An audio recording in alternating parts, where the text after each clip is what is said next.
दिल्ली सरकार ने बजट को दिल्ली वालों के साथ अन्याय करने वाला बताया। 45 लाख करोड़ के बजट में 15 लाख करोड़ तो कर्ज, महंगाई की मार पड़ेगी। सिसोदिया विशेष संवाददाता, नई दिल्ली। दिल्ली सरकार ने केंद्रीय बजट पर निराशा जाहिर करते हुए इसे देश को 15,000 करोड़ के कर्ज में डुबोने वाला और दिल्ली वालों के साथ अन्याय करने वाला बजट बताया है। मुख्यमंत्री अरविंद केजरीवाल ने बजट पर प्रतिक्रिया देते हुए ट्वीट करके कहा कि इस बजट में महंगाई से कोई राहत नहीं है, उल्टे महंगाई और बढ़ेगी। इसमें बेरोजगारी दूर करने की भी कोई ठोस योजना नहीं है। शिक्षा पर बजट 2.64% से घटाकर 2.5% करना दुर्भाग्यपूर्ण है।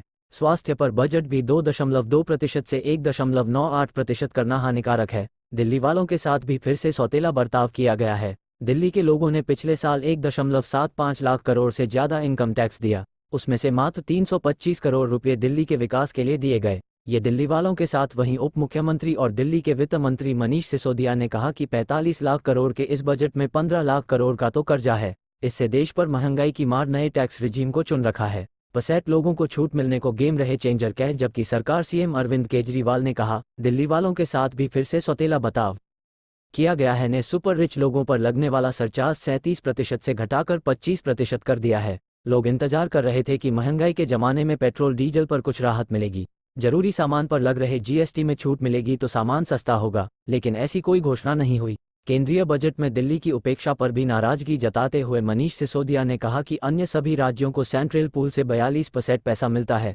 लेकिन इतने सालों में दिल्ली का 1 रुपया भी नहीं बढ़ाया और वर्ष 2001 से ही दिल्ली को 325 करोड़ रुपए दिए जा रहे हैं। एमसीडी को भी कोई पैसा नहीं दिया गया, जबकि देश के अन्य नगर निगमों को केंद्र सरकार पैसा देती है। डिप्टी सीएम ने कहा, शिक्षा और स्वास्थ्य जैसे मदों में पैसा घटा दिया गया है। पड़ेगी महंगाई और बेरोजगारी से लड़ने का बजट कहा जा रहा है, लेकिन शिक्षा और खपत बढ़ाकर छोटे व्यापारियों को और स्वास्थ्य जैसी मदों में पैसा घटा दिया। आगे बढ़ाने की भी कोई योजना है। देश में बेरोजगारी दर 8.3% है, लेकिन इसके भी उन्होंने छलावा करार देते हुए पूछा कि बावजूद बेरोजगारी दूर करने के लिए बजट, इसका फायदा कितने लोगों को मिलेगा, में कोई विजन नहीं दिया गया है। राष्ट्रीय, क्योंकि देश में कुल 4% लोग ही इनकम परिप्रेक्ष्य में देखें तो इसे इंक्लूसिव ग्रोथ गया है।